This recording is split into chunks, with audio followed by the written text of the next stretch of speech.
চৰাইদেউৰ সাপেখাতিত অসম চৰকাৰৰ সাংস্কৃতিক পৰিক্ৰমা বিভাগৰ উদ্যোগত me-dam-me-phiৰ পূৰ্ণ প্ৰস্তুতি। চৰাইদেউ জিলাৰ PMC সাপেখাতি উচ্চতৰ মাধ্যমিক বিদ্যালয়ৰ খেলপথাৰত 30 আৰু 31 জানুৱাৰী তাৰিখে দুদিনীয়া কাৰ্যসূচীৰে অসম চৰকাৰৰ সাংস্কৃতিক পৰিক্ৰমা বিভাগ আৰু সাপেখাতি বৰুৱাচালি পূব অভয়াপুৰ মৌজাৰ উদ্যোগত 24 সংখ্যক বৃহত্তৰ কেন্দ্ৰীয় me-dam-me-phi অনুষ্ঠিত কৰিবলৈ লোৱা হৈছে। বৰ্ণাঢ্য কাৰ্যসূচীৰে অনুষ্ঠিত হ'বলগীয়া me-dam-me-phiৰ উদ্যোক্তা সমিতিয়ে বৃহৎ প্ৰস্তুতি চলাইছে।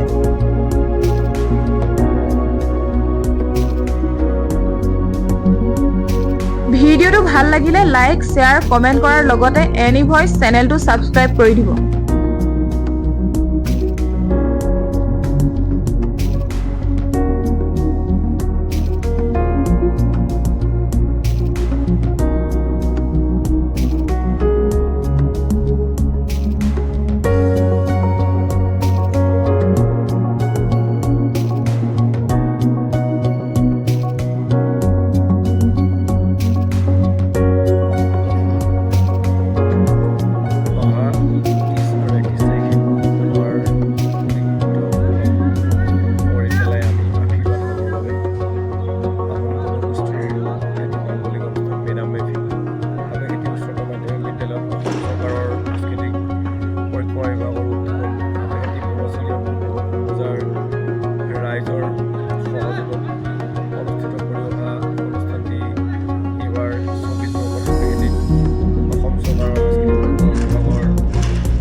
খুব যাচিছোঁ আপোনালোক সকলোকে সুপ্ৰভাত জনালোঁ।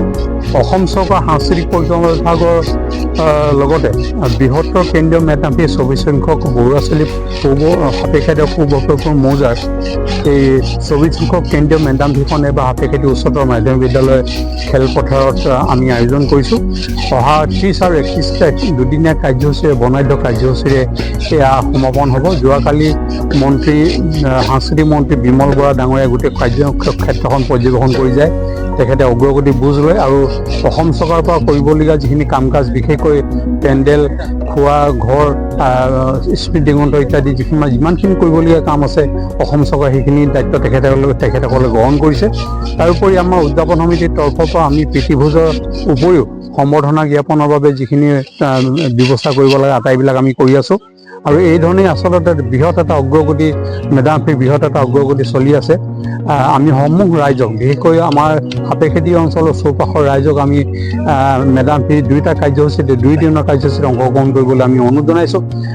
কিয়নো এই me-dam-me-phiৰ জৰিয়তে আচলতে এটা জাতীয় চেতনাবোধৰ ঢল আমি গোটেই অঞ্চলটোত বব বিচাৰিছোঁ, যাতে আমাৰ পূৰ্বপুৰুষসকলে কৰি যোৱা এই দেশখনৰ বাবে ত্যাগ আৰু যিটো অকুণ্ঠ যিটো প্ৰয়াস বা কষ্ট জাতি গঠনৰ বাবে যিটো কৰিছিল, তাক যাতে আমি পুনৰ সোঁৱৰণ কৰি আমি নিজকে উজ্জীৱিত কৰিব পাৰোঁ আৰু আমাৰ অসমখনক আমি এটা প্ৰগতিৰ মুখে গতি কৰাব পাৰোঁ। সেই উদ্দেশ্যে আচলতে আমি এইবাৰ me-dam-me-phi আমি আয়োজন কৰিছোঁ।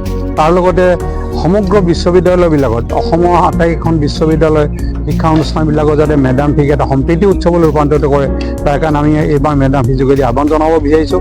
কিয়নো গুৱাহাটী বিশ্ববিদ্যালয় আৰু কটন বিশ্ববিদ্যালয়ে আজি এই ৰাজ্যিক যিটো বন্ধ me-dam-phi দিনটো 31 জানুৱাৰীৰ দিনটো তেখেতসকলে ৰেষ্ট্ৰিক্টেড হলিডে কৈছে। আমি ইয়াক তীব্ৰ বিৰোধিতা কৰিছোঁ। এই me-dam-phi স্থলীৰ পৰা আমি তীব্ৰ বিৰোধিতা কৰিছোঁ আৰু দুয়োখন বিশ্ববিদ্যালয়কে, বিশেষকৈ গুৱাহাটী বিশ্ববিদ্যালয়, কটন বিশ্ববিদ্যালয়ক আমি ৰেষ্ট্ৰিক্টেড হলিডে সলনি me-dam-phi 31 তাৰিখৰ দিনটোত তেওঁলোকে me-dam-phi উদযাপনৰ বাবে বিহিত ব্যৱস্থা গ্ৰহণ কৰিবলৈ আমি আহ্বান জনাইছোঁ আৰু পূৰ্ণ বন্ধ দিবলৈ তেওঁলোকক আমি আহ্বান জনাইছোঁ। গতিকে এই ধৰণৰ লক্ষ্য লৈ আচলতে অসমত এটা সম্প্ৰীতি বাতাবৰণ গঢ়ি তোলা, অসমীয়া জাতিক পুনৰ এটা গতিশীল ৰূপ দিয়া আৰু প্ৰতিখন শিক্ষা অনুষ্ঠানত যাতে এটা সম্প্ৰীতিৰ উৎসৱৰূপে me-dam-phi আয়োজন কৰে, তাক আহ্বান জনাই আমি এই me-dam-phi আয়োজন কৰিছোঁ। গতিকে অসম চৰকাৰ তথা আমাৰ সাপেখাতি বৰুৱাচালি আৰু পূব অভয়াপুৰ 24 সংখ্যক বৃহত্তৰ কেন্দ্ৰীয় me-dam-phi মূল লক্ষ্য আৰু উদ্দেশ্য আমি ৰাইজৰ বাবে আগবঢ়ালোঁ। আমি ৰাইজৰ ব্যাপক অংশগ্ৰহণ কামনা কৰিছোঁ। ধন্যবাদ।